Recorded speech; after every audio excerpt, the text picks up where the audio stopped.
All right, let's take a look at this check. We want to know where are electrons found in atoms. And so in order to do that, I just want to take a little trip down with some old ideas. Okay, and these old ideas are really interesting, even though they're wrong. Okay, they're wrong, but they have led to the discovery of what we now consider our current model. And so models change over time in science. The more we learn, our models develop and change and become something that we currently are working with, and the one that we currently work with is likely to change at some point in maybe a small way. So the first one we're going to look at is called the plum pudding model. Okay, and basically the plum pudding model has these negatively charged entities or particles. I don't even know if they consider them to be electrons. We now call them electrons. Okay, so all these negatively charged entities in this positively charged kind of matrix, kind of suspended in this matrix here. And so this was one of the original models of the atom. And from there, we're going to move to one that we actually still use quite a bit, which is the Bohr model. And the interesting thing about the Bohr model, even though it's wrong, we use it quite frequently because it's really, really nice to use. And so in the Bohr model, we see that there's protons and neutrons in a nucleus, okay, which matches up with what we know. So here's our nucleus. And then we have these electrons that are in these rings. Now, the interesting thing about this, and we say that there's 2 electrons in the first ring and 8 electrons in the second ring. And then I think the third ring has 18 possible that could go into it. You've probably seen something that looks like this before. The interesting thing about this is it's wrong, but it works in a couple of really unique ways. And so if we take a look at these rings and these orbits, electrons do not. Okay, so electrons do not, orbit the nucleus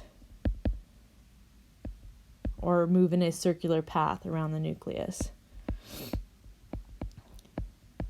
But the interesting thing about this is that these can represent, so I'm going to do this, it's kind of our twofold thing.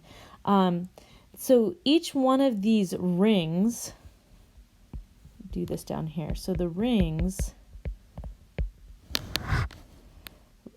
can represent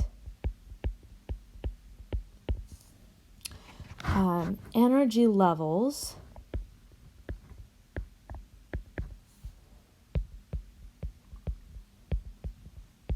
of electrons. Okay. This is a very useful model still for us today, and so we use it a lot of times in many aspects. For us, we can talk about those energy levels, but we're going to take a look at our current model, which is the quantum model. And so the quantum model, instead of being in orbits that circle, they're in orbitals. So electrons are going to be in orbitals. Okay. That's the name of them, so don't confuse that with orbits. It's not the same. And these are regions of probability where an electron is most likely to be located. This is also called the cloud model, and so denser areas that we see through some of the pattern finding tools that they have represent a higher probability area that we would find those electrons. And the other thing that's pretty important with this is that we can have a maximum of 2 electrons that can fill in each orbital. So this is kind of the beginning of our journey with these orbitals, okay? So we have orbitals, 2 electrons that can fill in. So I'm going to take you through just kind of a simple example here. And for our purposes, this will work, okay? So let me grab we'll grab a blue color here. So the first ring that we see here is actually, and this is in 2D, but in a 3D shape, these circular rings are actually spheres, okay? And so this first one that we see is called the 1s, okay? And then we're going to have a second sphere. Let's pull this color here. The second sphere that we see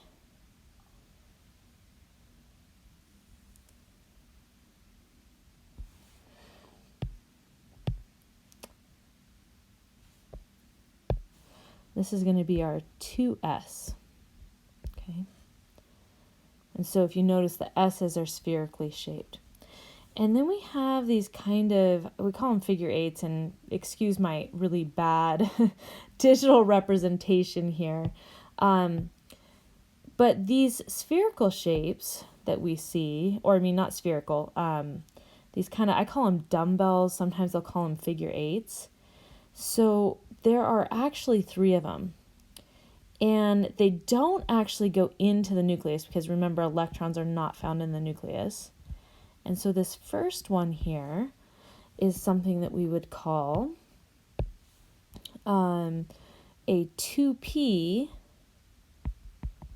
and this is a 2p, we'll call it a 2py, okay? And the other ones are all 2p's as well. So we designate what they will be based on their location. Okay, and again, this is a 2D representation. I believe in the MOV you saw some 3D models of this, and I think in the book they have that as well. So here's the 2P,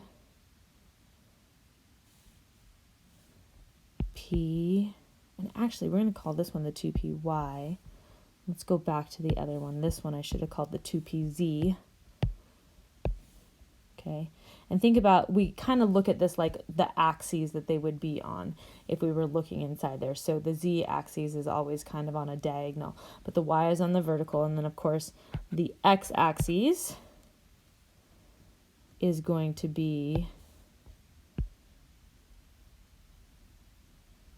along the horizontal.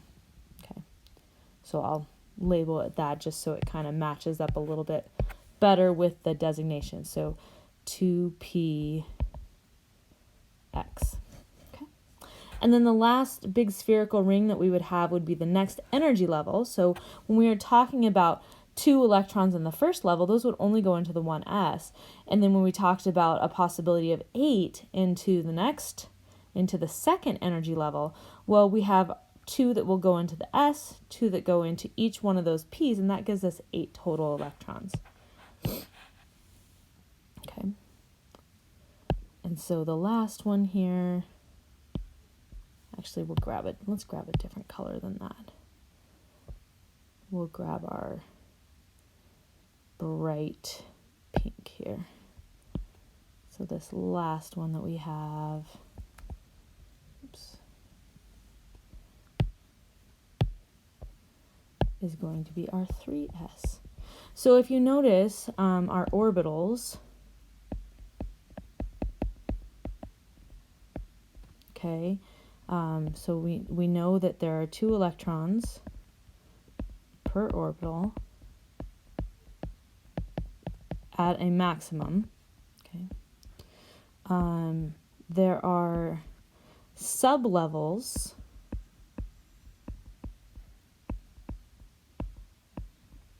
Okay, and those sublevels are going to be S.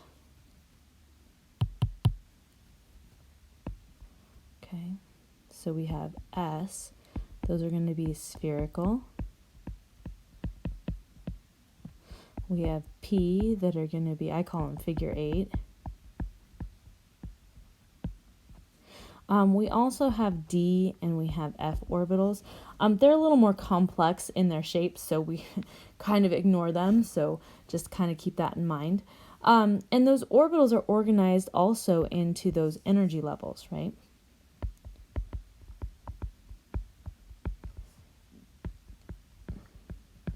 And we'll be talking more about these energy levels.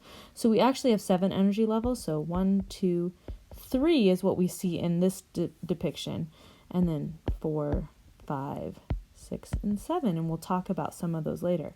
And so we see the 3 is here. The S is representing that spherical one, and we could see a maximum of 2 electrons in that region somewhere. And we don't know exactly where they'll be, but there's a maximum of 2 electrons that could be in there, and in all of the other ones that are there too. So they would be filled in the other ones, depending upon the element we have. And we will take a look at more of those here shortly.